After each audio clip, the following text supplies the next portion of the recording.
Hi, welcome, beautiful, beloved souls. In this PowerPoint, we will be looking at the Mandela effect and biblical shifts. Why our collective memory changes. What if the past you remember isn't wrong, but simply no longer accessible? Across the world, millions of people are experiencing the same quiet shock. Not confusion, not uncertainty, certainty. Certainty that something once existed exactly as they remember it.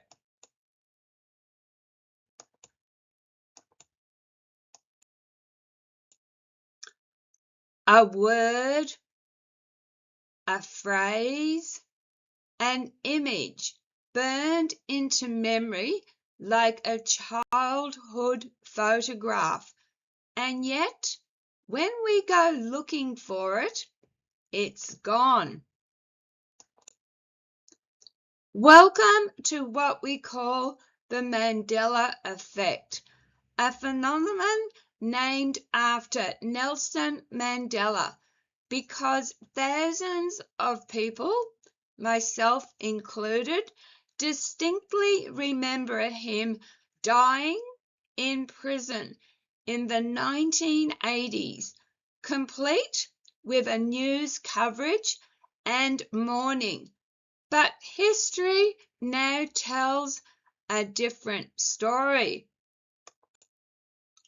So, the question isn't just why do we misremember? The deeper question is why are so many of us misremembering the same things? Some of the most well-known examples include fruits of the loom, spelt L-O-O-M. Many remember a cornucopia, not a vague idea, a woven horn overflowing with fruit, and yet, according to official records, it never existed. The Berenstain Bears, not Berenstain, so the Berenstain, spelt Berenstein, not Berenstein,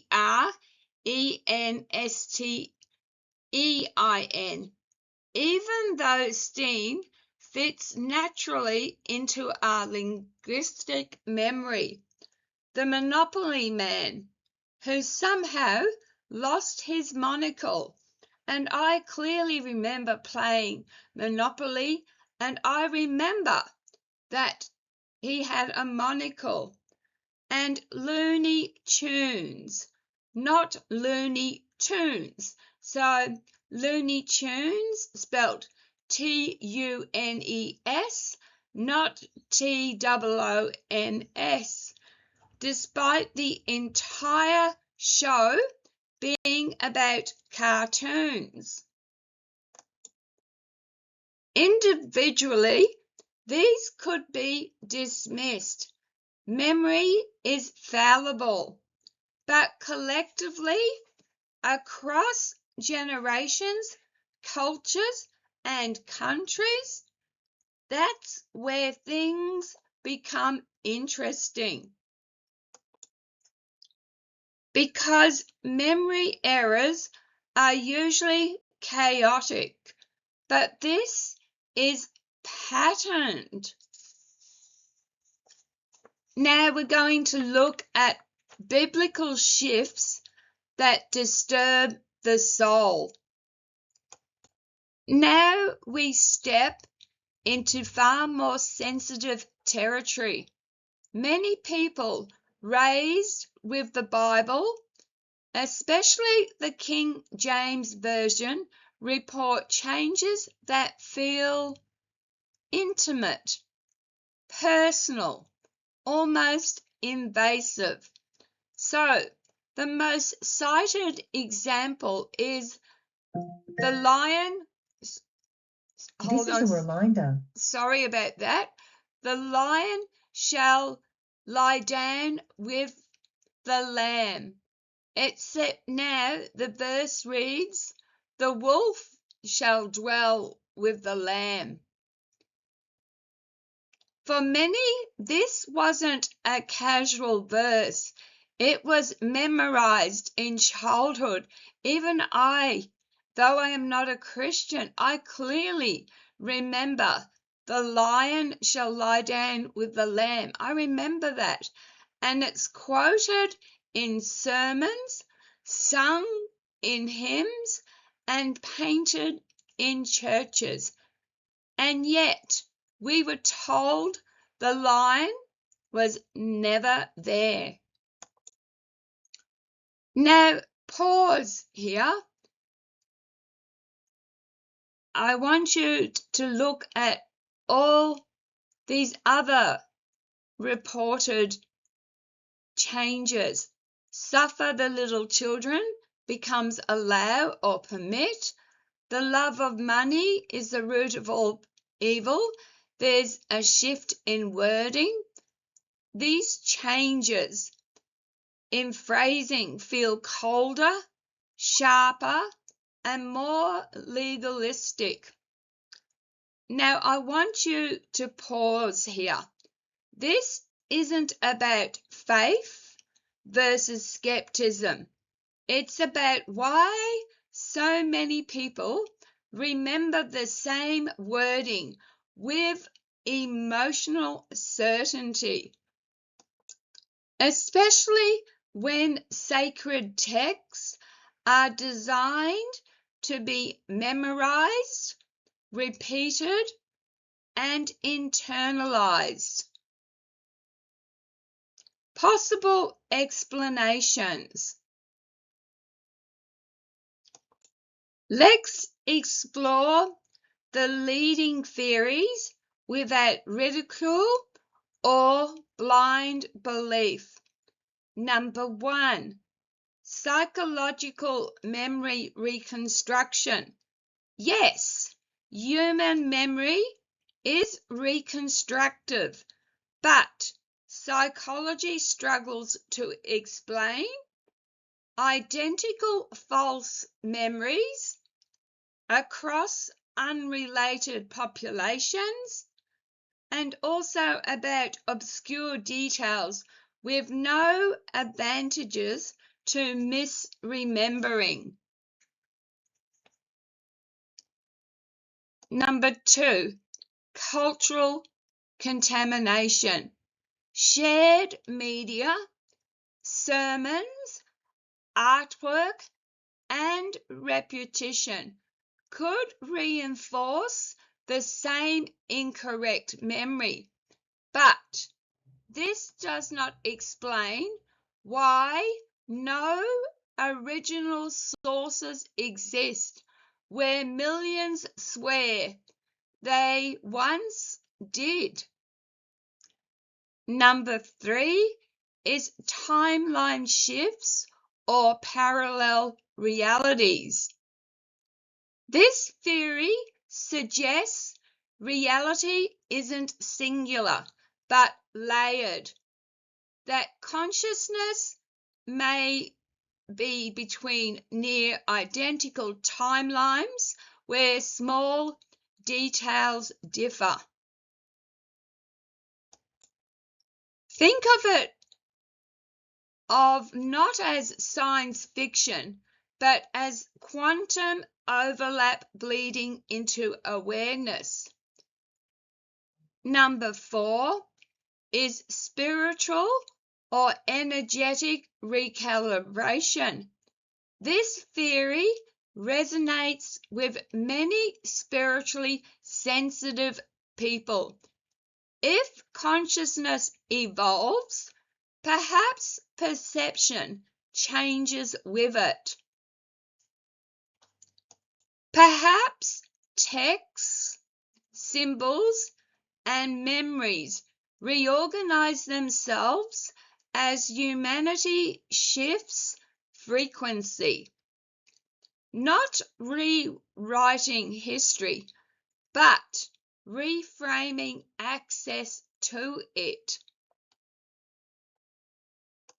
Why this feels so personal. Here's the key point many miss. Mandela effects don't feel like trivia mistakes. They feel like reality is gaslighting you.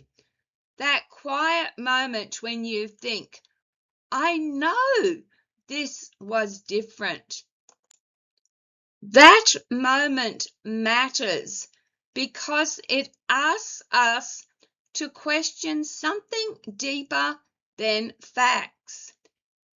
It asks us to question how reality is stored, accessed, and agreed upon.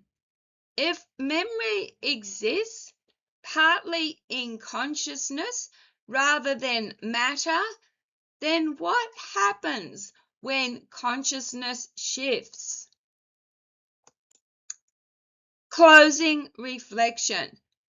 Maybe the Mandela effect isn't proof of broken memory.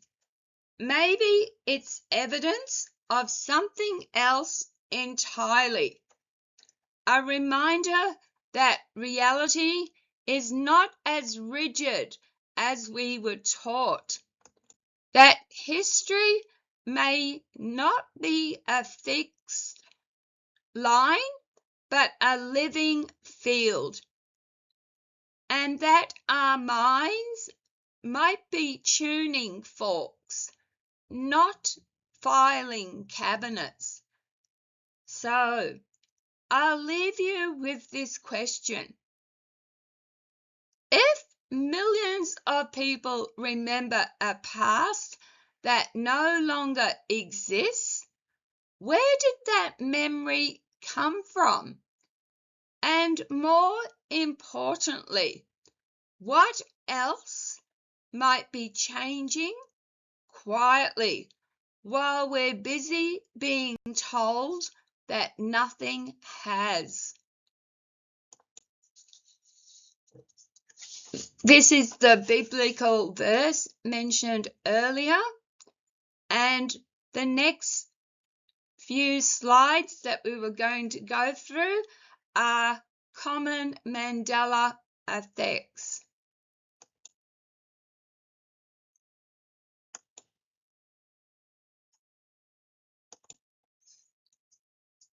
So Coca-Cola, Jif, depend, Fruit Loops.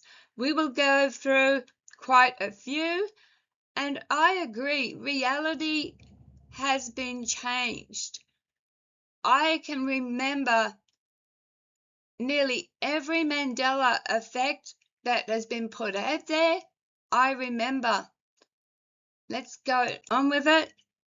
So Pikachu, I remember the one where his tail had black, and George, I remember him having a tail, but in reality, he doesn't.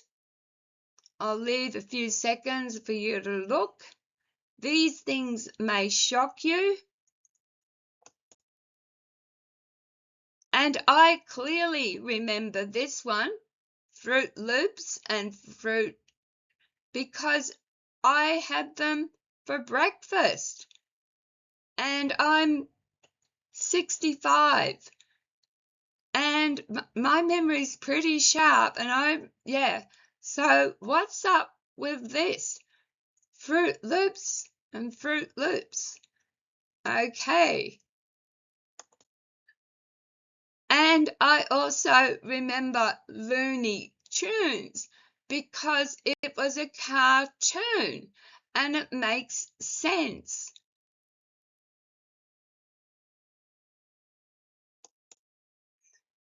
Just a few more showing you the differences of people remembering.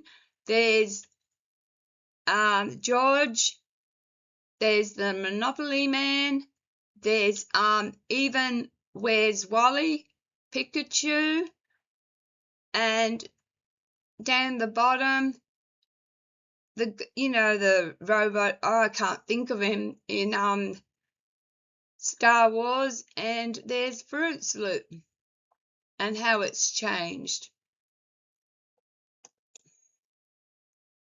Now, I don't know this one, so if you know what this is representing, maybe this is a different country, but I found it on the website when I was downloading images. So can someone please tell me what this picture represents? So here, I played Monopoly as a child many times. I hated Monopoly. I hated it because I always won. I'm not kidding. I would always win. And the Monopoly Man, he had a monocle. I'll swear it. He had a monocle. I remember this too because Pringles is my favorite chips. And it was definitely what they said before.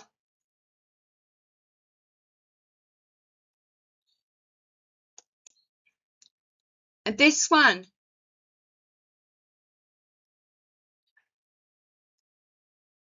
with the silver leg, I can only think of R2.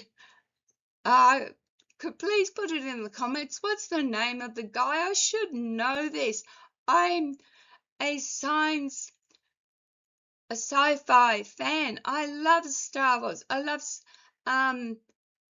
anything to do with space. Look there, and I've forgotten this guy's name. Shame on me. Here's just showing you a few. I don't know Oscar Mayer, where people Oscar Mayer, Oscar Mayer. I don't know that. Please also drop in the comments what Oscar Mayer or Mayer stands for. This is just showing you again the Bernstein Bears, Fruit Loops, Kit Kat's now got like a little hypheny thing, and Looney Tunes again. The Mona Lisa, there's a difference. Her face. And sweet tarts, I don't know that either. I've never seen them in Australia, so if you know about sweet tarts, please also drop that in the comment. The reason why I've added these slides is to show you the different Mandela effects and to get the conversation going that you might remember one. Here's another one. I grew up with this, and I remember Flintstones, not Flintstones. I grew up, I watched this every afternoon as a child. Let me know, please, in the comments if any of these have triggered for you a Mandela effect. And here's Mickey Mouse.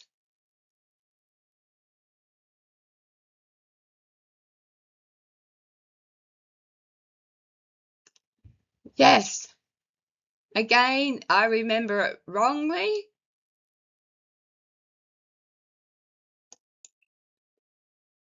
So here we are. This is a better picture of Mona Lisa. Apparently on the left, this is existed in memory only. That's how I remember. Look how different. I'll leave that up for a minute and just stop talking so you can just have a look at how different the faces are. She is quite thinner in current, but I remember Mona Lisa as being very voluptuous and with she wasn't really smiling, but apparently that's false. Coca-Cola, and again, I know about Coca-Cola because my son collects Coca-Cola and he's been collecting Coca-Cola since he was about in his teens. He's now over 40, so this is wrong too. All right. I just want to say thank you very, very much for watching, and please drop a comment below. What Mandela effect do you remember? And I just want to clarify something. When I was at high school in grade 12, we studied modern history, and modern history, we did apartheid in South Africa. In particular, we were studying a black journalist by the name of Steve Biko, and that's how I got to learn about Mandela. And Steve Biko died in jail, and that's why I remember Mandela dying in jail. And I'm just wondering, how can my mind have two different memories? Because I can remember him dying, and yet I remember him being president. Anyway, there's other things on my channel. I've discussed my memories of Mandela before, so if you search my channel, you will find there are other videos on the Mandela effect. I just haven't done a PowerPoint about it before or discussed the biblical King James Version. And I once was a Christian, and the King James Version was the version of the Bible that I used. All right, please be kind to each other. Take care of yourselves. Love, light, and blessings. My name is Jem, and I appreciate every one of you being here. Bye.